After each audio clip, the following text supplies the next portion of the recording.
Lipos. We use them every day, but do you actually know how to charge and handle them? Today we will learn how to handle these Lipos correctly and to how not end up like one of these idiots. Here we go! Whoa! Whoa! Let's first discuss what the numbers on the battery means.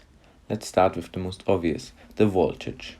If you wonder why there's always some weird number like 11.1 volt, not just 10 volt, which makes more sense.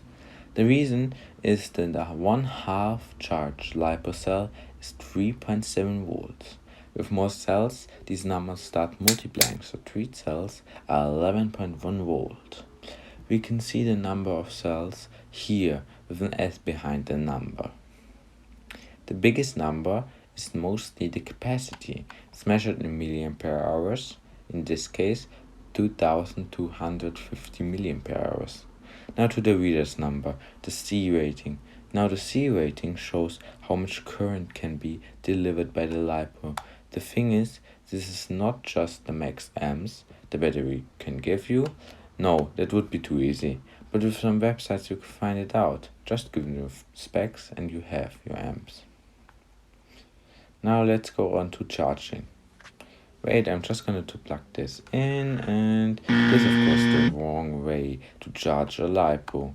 As you already saw in my first clips, charging a Lipo in the wrong way can be really dangerous. So please, I beg you, buy a smart charger. Yeah, they cost a bit more, but it's much more safe that way, and your batteries will thank you too. I personally use this digital charger for like 40 to 50 bucks, and I recommend it to everyone who is new to RC.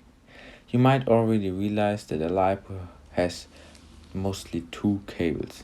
The big one is the main cable, where you will also plug in your plane, car, or whatever you want to use your Lipo to.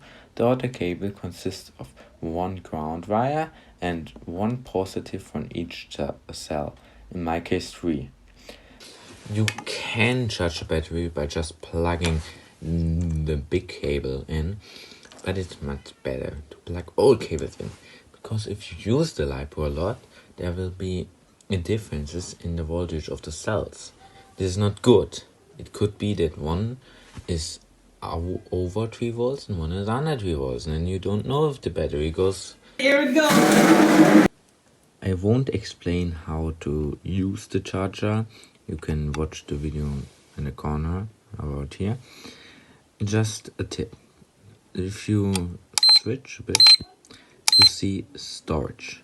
Storage means it will charge around about half of the battery, and then the battery is safe to storage because it won't be losing voltage, at least not much, and it won't be losing its capacity. Because if you have too high or too low, it will be losing capacity with time.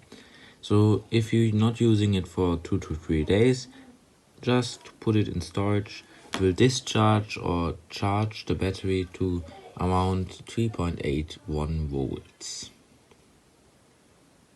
Now some tips how to not make the battery go boom and how to contain the fire if it goes boom. So first, you should buy something like this Lipo safe bag. They're also pretty cheap. Something other important are the indications that the battery is about to go boom. It's often described as a fruity smell just before the battery explodes. Also, it will be doing that sound like, and be hot, and if you touch it you can feel its balloon. These were the most important tips and what you should know about Lipos. I hope you liked the video. If you like it, give it a like and subscribe and hit the bell, because soon you will see some cool planes also on this channel and the builds to it.